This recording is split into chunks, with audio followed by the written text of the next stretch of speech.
Hi అందరికీ నమస్కారం. Neat 2026 counselling దగ్గర పడుతూ ఉంది. ఎగ్జామ్ రాయడం జరిగింది. మన ఓఎంఆర్ షీట్స్ రావడం జరిగింది. ఛాలెంజింగ్ ప్రాసెస్ అనేటువంటిది జరుగుతూ ఉంది. రేపు ఎల్లుండో మనకు ఫైనల్ మార్క్స్ వస్తాయి. ఒక వారం రోజుల్లో రిజల్ట్ కూడా రాబోతుంది.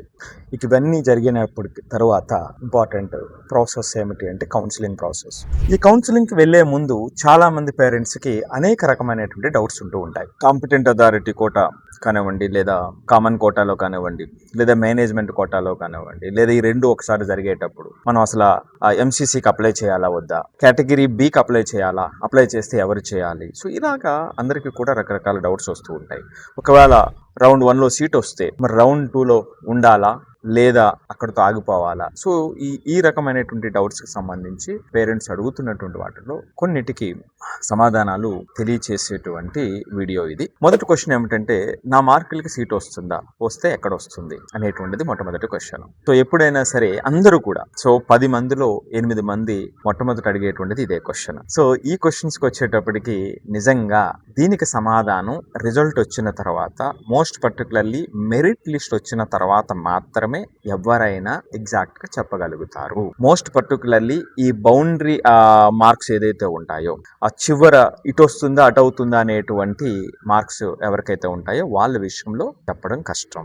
హై మార్క్స్ వచ్చినటువంటి వాళ్ళకి సీట్ ఈ కాలేజ్ ఆ కాలేజ్ అనేటువంటిది కూడా కొంచెం డోల్డ్రమ్ ఉంటుంది అక్కడ. అందుకని దీని గురించి ఎక్కువ ప్రస్తుతానికి ఆలోచించవద్దు.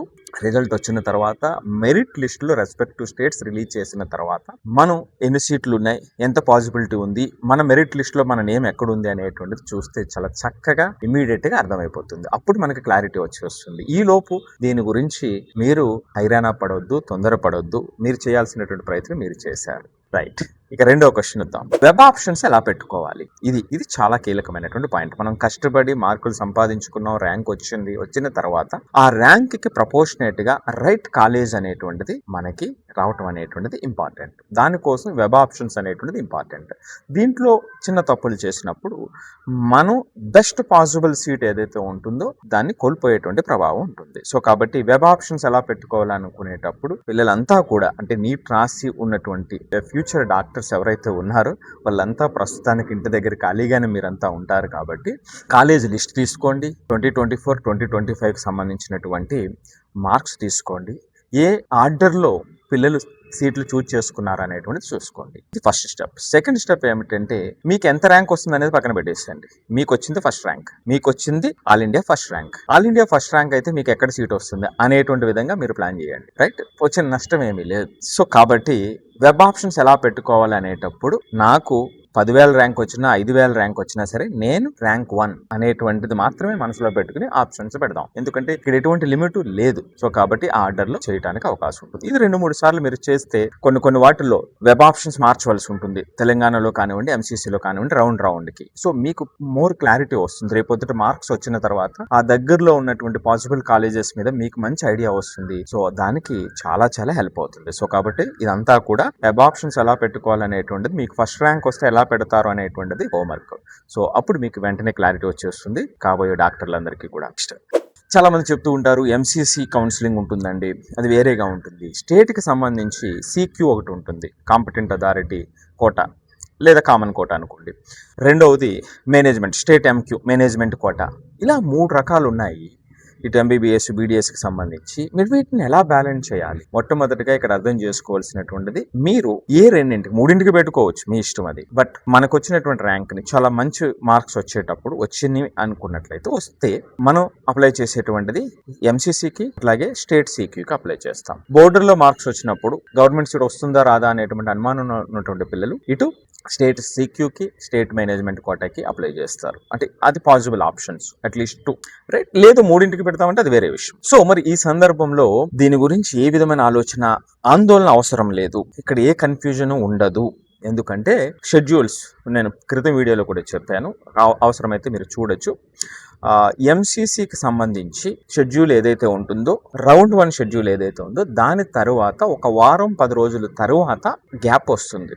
రౌండ్ 1కి రౌండ్ 2కి, అలాగే రౌండ్ ఎంసీసీ రౌండ్ 1కి స్టేట్ రౌండ్ 1కి కూడా వారం 10 రోజులు గ్యాప్ వస్తుంది. ఈ రెండు వచ్చిన తర్వాత అంటే ఇక్కడ R1 ఎంసీసీలో R1 స్టేట్లో R1 అయిన తర్వాత ఎంసీసీలో R2 స్టార్ట్ అవుతుంది. ఇది అయిన తర్వాత స్టేట్లో R2 స్టార్ట్ అవుతుంది. సో కాబట్టి స్టెప్ బై స్టెప్ మనకి క్లారిటీ వస్తుంది.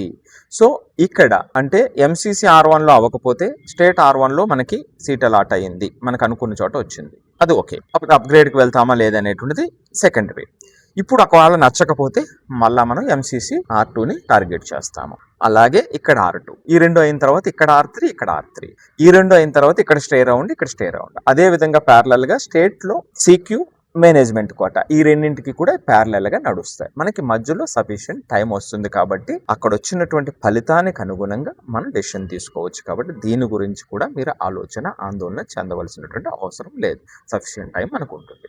నెక్స్ట్ క్వశ్చన్, కొంతమంది పేరెంట్స్ కి వచ్చేటువంటి ప్రశ్న, సార్ మాకు R1లో సీట్ వచ్చిన తర్వాత ఫీజు కట్టేశారు, ఇప్పుడు మరలా R2లో వేరే చోట సీట్ వచ్చింది, మరి మన ఫీజు ఎప్పుడు తిరిగిస్తారు, మరి వాళ్ళు లేట్ చేస్తే ఏమవుతుంది? చాలా valid question, practically valid question. ఎప్పుడైతే R1లో సీట్ వచ్చిందో మనం మన స్టేట్స్ తెలంగాణ కానీ ఆంధ్ర కానీ ఇక్కడ ఫార్మాలిటీ ప్రకారం అక్కడ సర్టిఫికేట్ సబ్మిట్ చేయడం కానివ్వండి, స్క్రూట్నీ చేయించుకోవడం కానివ్వండి, అది అప్రూవ్ అయిన తర్వాత మనకి ఆ డీడీలు సబ్మిట్ చేయడం అనేటువంటిది ప్రాసెస్.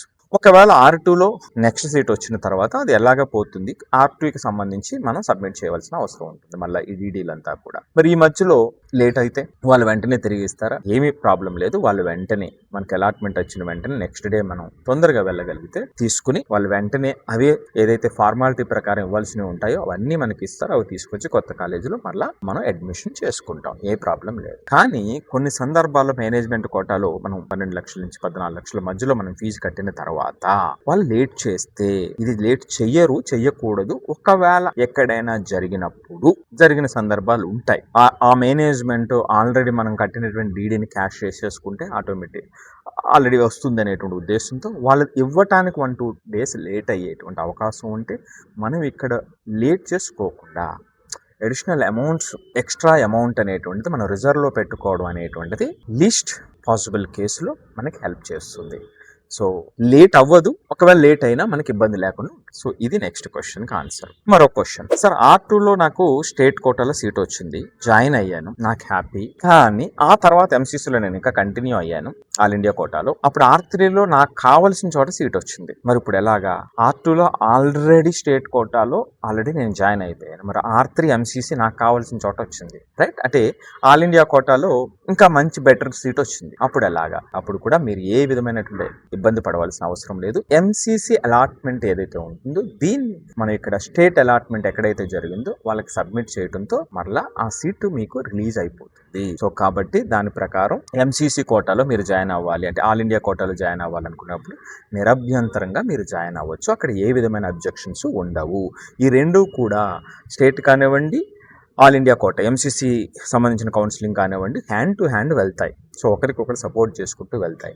సో కాబట్టి దీని గురించి కూడా మీరు ఏ విధమైనటువంటి ఆందోళన చెందవలసినటువంటి అవసరం లేదు. ఇవి జనరల్గా చాలా మంది పేరెంట్స్ కౌన్సిలింగ్ టైంలో లేదా కౌన్సిలింగ్ ముందు వచ్చేటువంటి డౌట్స్, చాలా మంది అడుగుతున్నటువంటి డౌట్స్. మీకు మరే ఇతర డౌట్స్ ఉన్నా, ఏ విధమైనటువంటి క్వశ్చన్స్ ఉన్నా, సో మీరు అభ్యంతరంగా కామెంట్ చేయండి. సో తద్వారా మనం దాన్ని క్లారిఫై చేసేటువంటి ప్రయత్నం చేద్దాం. లేదు అంటే స్క్రీన్ మీద కనబడుతున్నటువంటి నెంబర్కి మీరు కాల్ చేస్తే తద్వారా మన టీం మీకు సరైనటువంటి ఇన్ఫర్మేషన్ ఇస్తుంది. సో వన్స్ అగైన్ కాబోయేటువంటి డాక్టర్స్కి, అలాగే వాళ్ళ కష్టానికి సపోర్ట్ చేసినటువంటి, నిరంతరం సపోర్ట్ చేసినటువంటి పేరెంట్స్కి మరొకసారి శుభాభినందనలు.